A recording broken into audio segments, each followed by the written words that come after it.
বন্ধুরা, অল্প তেল মশলায় তৈরি লাউয়ের এই অন্যরকম স্বাস্থ্যকর রেসিপিটি বাড়িতে একবার অন্তত রান্না করে খেয়ে দেখো। যারা তেল মশলা কম খাও কিংবা যারা অনেকে ডায়েট করো তাদের জন্য কিন্তু ভীষণ উপাদেয় এই খাবারটি। আর এমনিতে তো খেতে এটা খুবই ভালো লাগে সকলের জন্যই। আর ভাত বা রুটি পরোটার সঙ্গে খেতে কিন্তু দুর্দান্ত লাগে। তাহলে চলো দেখে নিই এই সুন্দর লাউয়ের রেসিপিটি কেমনভাবে বানালাম। এখানে দেখো বন্ধুরা, অর্ধেক লাউ নিয়েছি আর তার সঙ্গে নিয়েছি দুটো আলু, দুটো পেঁয়াজ আর এক টুকরো আদা, কয়েকটা রসুন আর কাঁচা লঙ্কা নিয়েছি। আর এবার আমি এগুলোকে সব খোসা ছাড়িয়ে নেব। সব কিছুর আমি খোসা ছাড়িয়ে নিয়েছি। দেখো বন্ধুরা, আলু, পেঁয়াজ আর এদিকে লাউয়ের খোসাও ছাড়িয়ে নিয়েছি পুরোটা। আদা, রসুন আর লঙ্কা, রসুন আদারও খোসাটা ছাড়িয়ে নিয়েছি। এবার লাউটাকে আমি একটু ডুমো ডুমো করে কেটে নেব। অনেক রকমভাবেই তো লাউ বন্ধুরা খেয়েছো, একবার এভাবে রান্না করে তৈরি করে খেয়ে দেখো। আর আশা করি খেয়ে খুবই ভালো লাগবে। আর একদমই অল্প তেলে মশলায় তৈরি করা খাবারটি খেতেও ভালো লাগবে আর ভীষণই স্বাস্থ্যের জন্য উপকারী। আর লাউ তো আমাদের জানোই বন্ধুরা, লাউ আমাদের কতটা উপকার শরীরের জন্য। বন্ধুরা, যারা দেখছো ভিডিওটি, তোমাদের যদি ভালো লেগে থাকে তাহলে কিন্তু অবশ্যই একটা লাইক দিও। আর তোমরা কমেন্ট করে জানিও যে এভাবে লাউ খেতে কারা কারা পছন্দ করো। নতুন বন্ধুরা তোমরা যদি আমার চ্যানেলে এসে থাকো তাহলে কিন্তু সাবস্ক্রাইব করে বেল বাটনটি অন করে রাখবে। তাহলে কিন্তু নতুন ভিডিও আমি যখনই আপলোড করব তোমাদের কাছে কিন্তু নোটিফিকেশান চলে যাবে।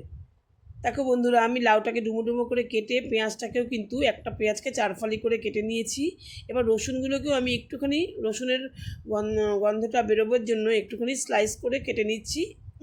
আমি বেটে নেব না কোনো কিছুই। দেখতে থাকো বন্ধুরা। সবসময় তো তেলের মধ্যে আমরা কষিয়ে রান্না করি মশলা গুলো, রসুন, পেঁয়াজ বা আদা। আজকে একটু অন্যরকমভাবে করব, সেটাই তোমরা দেখতে থাকো। আদাটাকেও কিন্তু একদম স্লাইস করে কেটে নিয়েছি, লম্বা লম্বা করে, সরু সরু করে।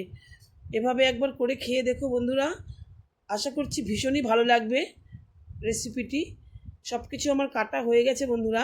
এর সঙ্গে নিয়ে নেব দুটো টমেটো। টমেটোটা তো দিতেই হবে, কারণ টমেটোটা কিন্তু অনেকটাই স্বাদ বাড়াবে। টমেটোটাকে দেখো আমি এরকমভাবে 4 ফালি করে নেব। বড় বড় করেই আমি টুকরো করে নিচ্ছি। এবার এই টুকরো করে নিয়ে আমি গ্যাসে প্রথমে একটা কড়াই বসিয়ে তারপরে তোমাদের দেখাচ্ছি। চলো, সব কিছু আমি কেটে নিয়েছি। এক থালা কিন্তু সবজি হয়েছে বন্ধুরা, দেখতে পাচ্ছ।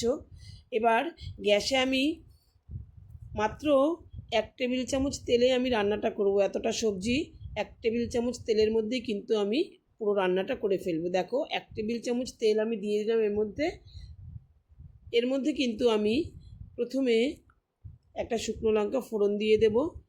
এই তেলের মধ্যেই বন্ধুরা পুরো রান্নাটা হয়ে যাবে এবং খেতে কিন্তু ভীষণ সুস্বাদু হয়েছিল রান্নাটা। তোমরা এভাবে একবার করে খেয়ে দেখো, একদমই বেশি তেল লাগে না।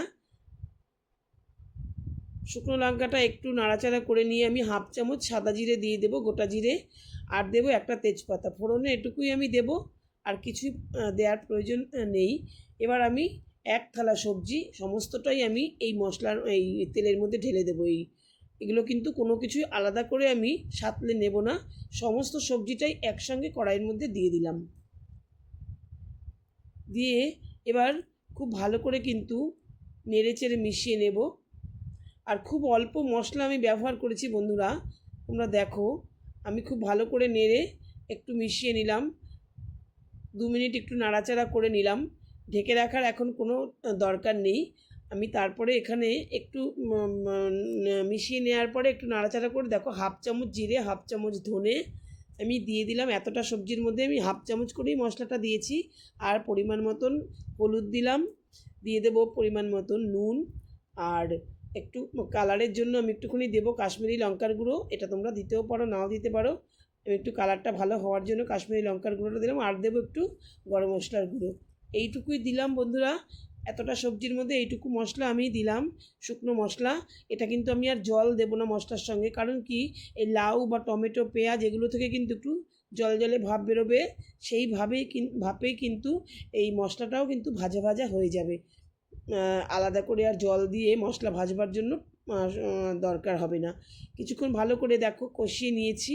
কষিয়ে নেওয়ার পর দিয়ে দিলাম সামান্য একটুখানি লাউয়ের টা ব্যালেন্স করার জন্য টেস্টটা একটু চিনি দিলাম আর দিলাম কসৌরি মেথি।